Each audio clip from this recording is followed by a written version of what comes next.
Should government step in? If so, with what rules? Steve?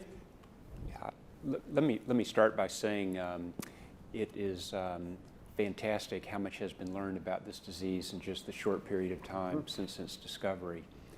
I think one issue that hasn't yet been explored is what could be done to suppress transmission apart from the use of countermeasures. And so I think that's something that needs to be an active area of study. Learning where transmission is occurring would be helpful in order to implement measures that don't require medicines to suppress transmission. Maybe hospital settings, school settings are places where transmission could be occurring. With regards to the question of sharing this scarce resource, we do have some models that I think could be built upon.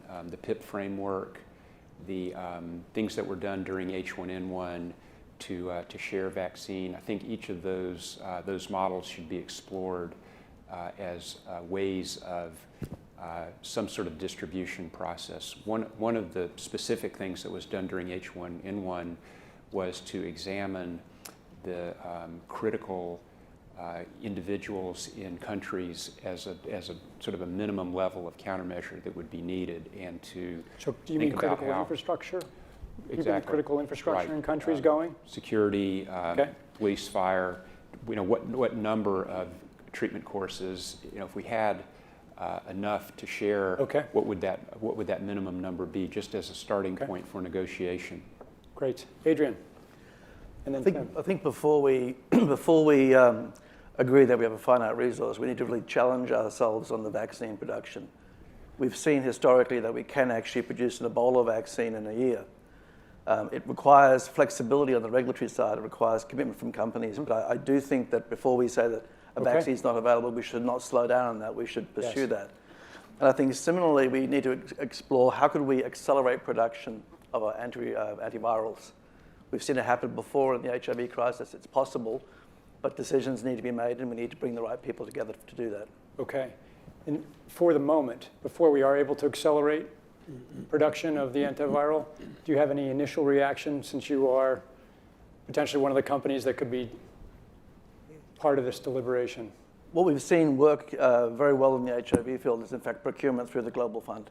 So having a centralized mechanism, so financially able to procure on behalf of affected countries would be critical.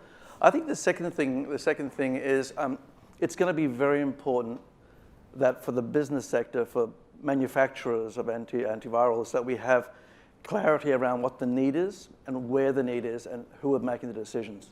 So who's deciding on where they're going? Okay. So can I add to that? Yes. So one of the challenges we have is what to do in the really short term about the supply of vaccines, antivirals, etc. Because low to middle income countries will be concerned that the entire supply chain will be tied up by the time they can even figure out how to finance their purchases. We know, and we know this from what happened with H1N1, that if you can stop something early in terms of everything from ring fencing in particular countries, but also to look at the transmission from country to country, and there's a variety of measures that can be taken to do that. But unless that is done in a global context and it's done very early, we will end up with a situation where the entire supply chain will have gone. So what we need to do at the very outset is figure out what the likely route of transmission is and move very quickly to secure supplies and distribute supplies according to whatever epidemiological protocol and based on what Steve says, as we know, we already know some things about the transmission of this disease. But unless we do that whilst doing what we can do on vaccine, I agree, we will have this get out of control.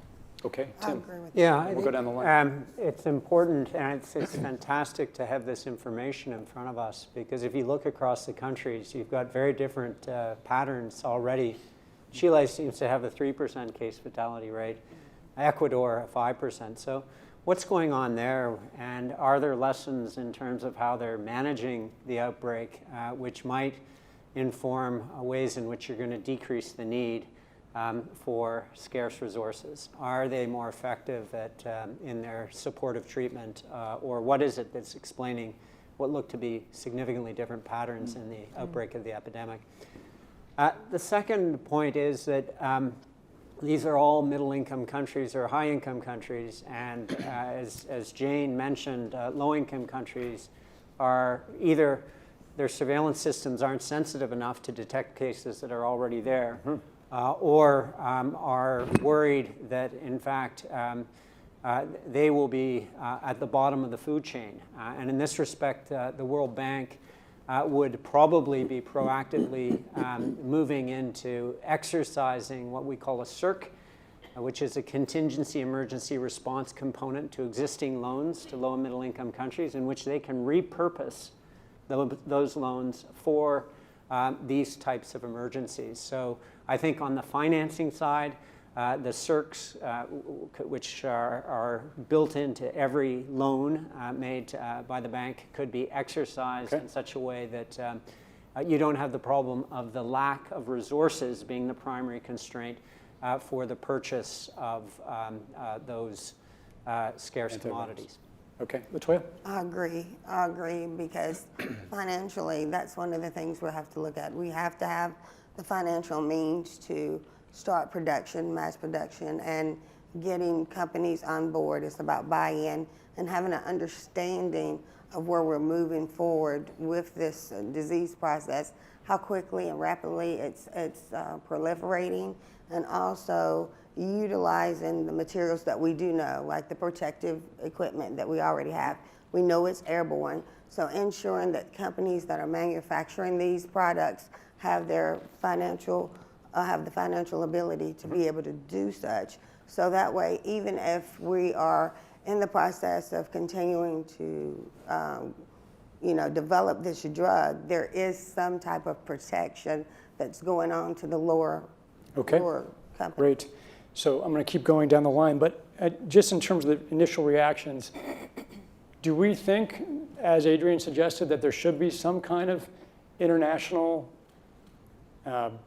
resource or distribution method, or really is this going to be every country for itself doing what it can to procure N95 masks, antivirals for itself? And so just think about that as you're making your comments. Yeah. Well, I do think that there needs to be sort of an honest broker, a centralized command and control organization that really brings together the public-private sector, both on a global approach and also on a local approach, because we can't forget that transparency and communications at the local level are going to be critical in the to stop the continued spread. But I do think there needs to be some form of centralized approach to really organize all the various efforts that are going to be undertaken. Okay, I think a lot of people want to get in here. We'll go around the table. Martin, Sophia, Chris, and then George. Thank you. I fully support the centralized approach in this state we have already, if it comes also to global distribution of any products.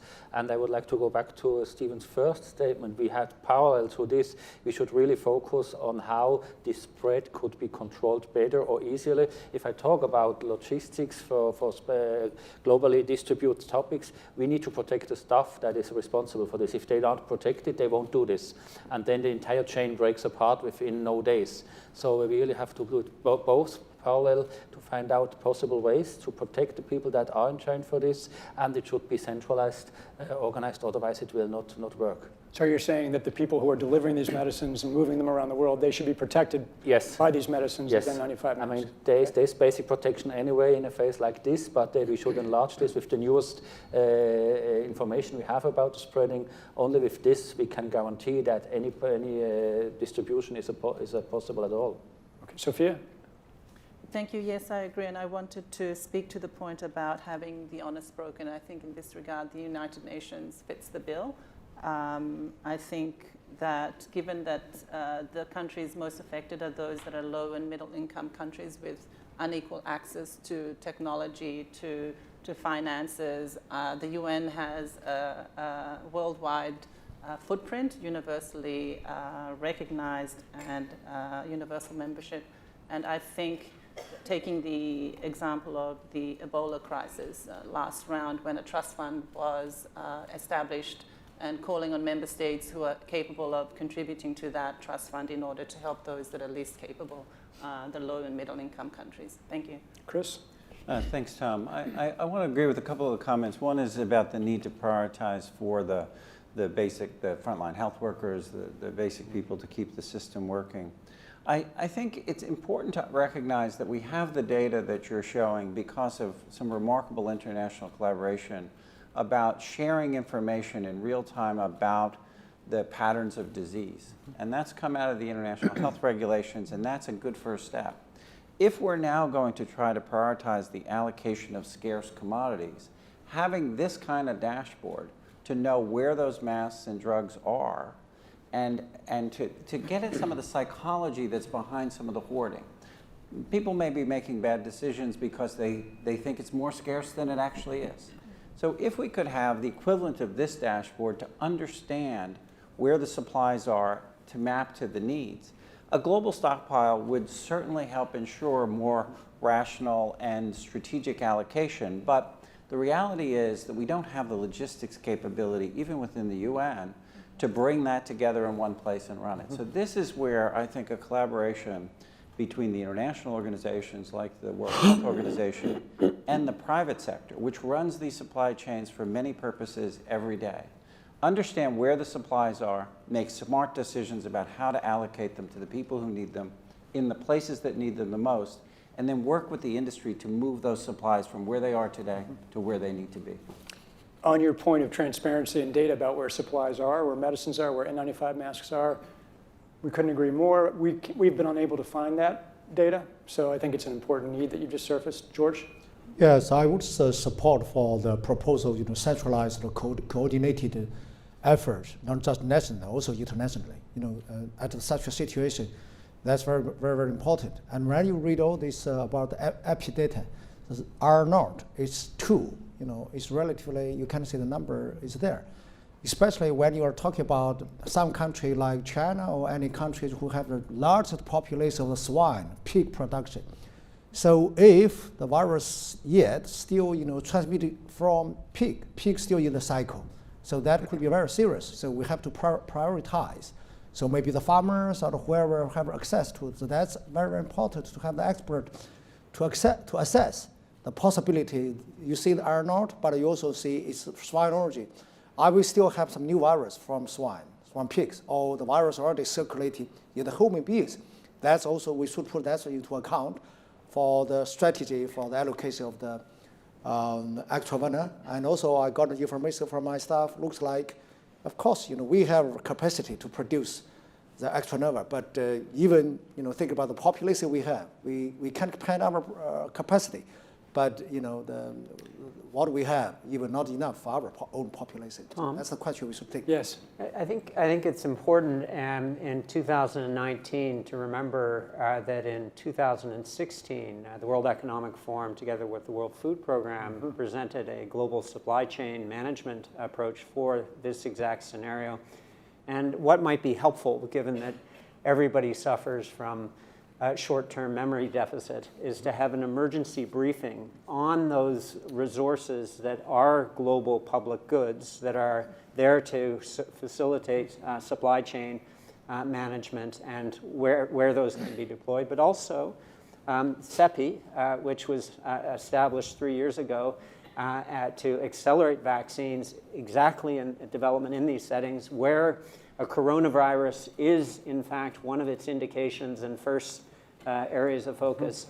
That may not be common knowledge. Likewise, on the financing, there is global financing. The criteria identified here would be triggers for the Pandemic Emergency Financing Facility, which would disperse a significant amount of money into that international pool on the basis of this trajectory of the epidemic. So those are resources that may not be well understood amongst the set of players that would appreciate having some understanding. So an emergency briefing on those resources, I think, might make sure that they're not overlooked. Hasti, and then Matt. So a couple of things. First of all, the patients who are currently on Extranavir need to receive different medication. So I think this is something that the team needs to look into. How do we make sure that we have the right resources to make sure that they're not being panicked and we're not causing panic with them and that we're having to use this drug for a different use. at this time. Secondly, I think it's very important that we make sure that there is concise communication with all healthcare facilities where these patients are being treated.